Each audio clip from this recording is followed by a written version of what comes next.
पहाड़ों के बीच बसे एक छोटे से गांव में अरहम नाम का एक लड़का रहता था।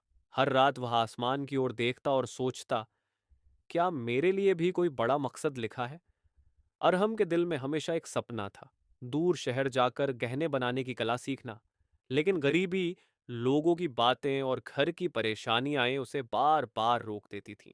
एक दिन वह अपने दादा हरीश के पास गया और बोला, दादा, सब कहते हैं कि मेरा सपना बहुत बड़ा है, मैं इसे कैसे पूरा करूं? दादा मुस्कुराए और बोले, बेटा, सपने हमेशा बड़े होते हैं, लेकिन पहला कदम हमेशा छोटा होता है। अगर पहला कदम सच्चा हो तो रास्ता खुद बन जाता है। हिम्मत जुटाकर अरहम ने अपना पुराना बैग उठाया और यात्रा पर निकल पड़ा। रास्ते में उसे भूख, थकान और तन्हाई का सामना करना पड़ा, लेकिन हर दिन वह खुद से फुसफुसाता, अगर खुदा ने मेरे दिल में यह चाहत रखी है तो वह रास्ता भी जरूर दिखाएगा।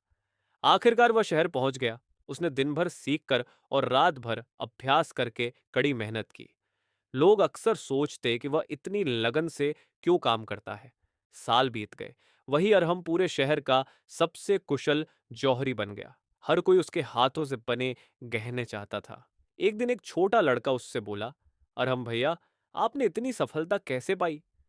अरहम मुस्कुराया और वही बात दोहराई जो उसके दादा ने कही थी, सपने कभी बड़े नहीं होते, हमारे दिल छोटे हो जाते हैं। अगर तुम्हारा पहला कदम सच्चा हो तो मंजिल खुद तुम्हारी ओर चलने लगती है।